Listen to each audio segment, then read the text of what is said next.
नमस्कार दोस्तों, आपका स्वागत है शेयर बाजार इनसाइड चैनल पर। चलिए आज के क्वार्टर 4 के रिजल्ट के अपडेट की बात कर लेते हैं। सबसे पहले बात करूँ बीएसई यानी कि बॉम्बे स्टॉक एक्सचेंज।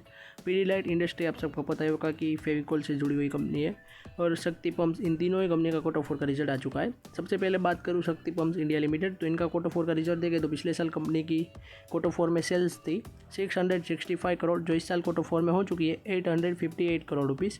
कंपनी की सेल्स में देखें तो ईयर ऑन ईयर बेस पर 29% प्लस की तेजी रही है, एंड क्वार्टरली बेस पर देखें तो उसमें 55% प्लस की तेजी रही थी। कंपनी का नेट प्रॉफिट देखें तो पिछले साल क्वार्टर 4 में था 110 करोड़, जो इस साल क्वार्टर 4 में हो चुका है 38 करोड़ रुपीज़। कंपनी के नेट प्रॉफिट में देखें तो ईयर ऑन ईयर बेस पर 65% प्लस की गिरावट रही है, एंड क्वार्टरली बेस पर देखें तो उसमें 18% प्लस की तेजी रही थी। कंपनी का रिजल्ट देखें तो ठीक ठाक आया है, मेरे हिसाब से इतना अच्छा नहीं आया, क्योंकि ईयर ऑन ईयर बेस पर नेट प्रॉफिट में काफ़ी भारी गिरावट रही है इस वजह से। अब देखते हैं कंपनी के स्टॉक प्राइस में क्या इसकी इम्पैक्ट होती है।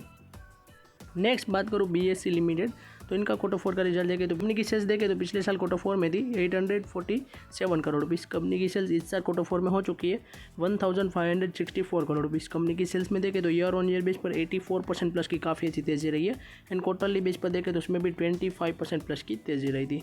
कंपनी का नेट प्रॉफिट देखें तो पिछले साल क्वार्टर 4 में था 494 करोड़, जो इस साल क्वार्टर 4 में हो चुका है 795 करोड़ रुपीज़। कंपनी के नेट प्रॉफिट में देखें तो इसमें भी ईयर ऑन ईयर बेस पर 60% प्लस की तेजी रही है, एंड क्वार्टरली बेस पर देखें तो उसमें 33% प्लस की तेजी रही थी।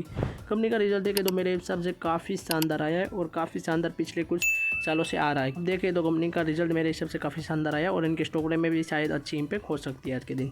नेक्स्ट बात करूँ पीडीलाइट इंडस्ट्री, तो इनका भी क्वार्टर 4 का रिजल्ट देखें तो पिछले साल क्वार्टर 4 में कंपनी की सेल्स थी 3141 करोड़ रुपीज़, जो इस साल क्वार्टर 4 में हो चुकी है 3583 करोड़ रुपीज़। कंपनी की सेल्स में देखें तो ईयर ऑन ईयर बेस पर 14% प्लस की तेजी रही है, एंड क्वार्टरली बेस पर देखें तो उसमें 3% प्लस की गिरावट रही है। यानी कि कंपनी का ईयर ऑन ईयर बेस पर सेल्स में देखें तो उसमें अच्छी तेजी रही है, मगर क्वार्टरली बेस पर गिरावट रही है। कंपनी का नेट प्रॉफिट देखें तो पिछले साल क्वार्टर 4 में था 428 करोड़, जो इस साल क्वार्टर 4 में हो चुका है 584 करोड़ रुपीज़। कंपनी के नेट प्रॉफिट में देखें तो ईयर ऑन ईयर बेस पर 36% प्लस की तेजी रही है, एंड क्वार्टरली बेस पर गिरावट रही है 6% के अराउंड की। ईयर ऑन ईयर बेस पर कंपनी का रिजल्ट देखें तो मेरे हिसाब से काफ़ी शानदार आया है। तो अब देखते हैं कि कंपनी के स्टॉक प्राइस में अच्छी इंपैक्ट होती है या फिर नहीं। तो आज के क्वार्टरली रिजल्ट की बात करूँ तो वो हमारी यहीं तक थी। ऐसे ही वीडियोस देखने के लिए हमारे चैनल को सब्सक्राइब कीजिए और बेल आइकन को ऑन करना मत भूलिएगा। Thanks for watching.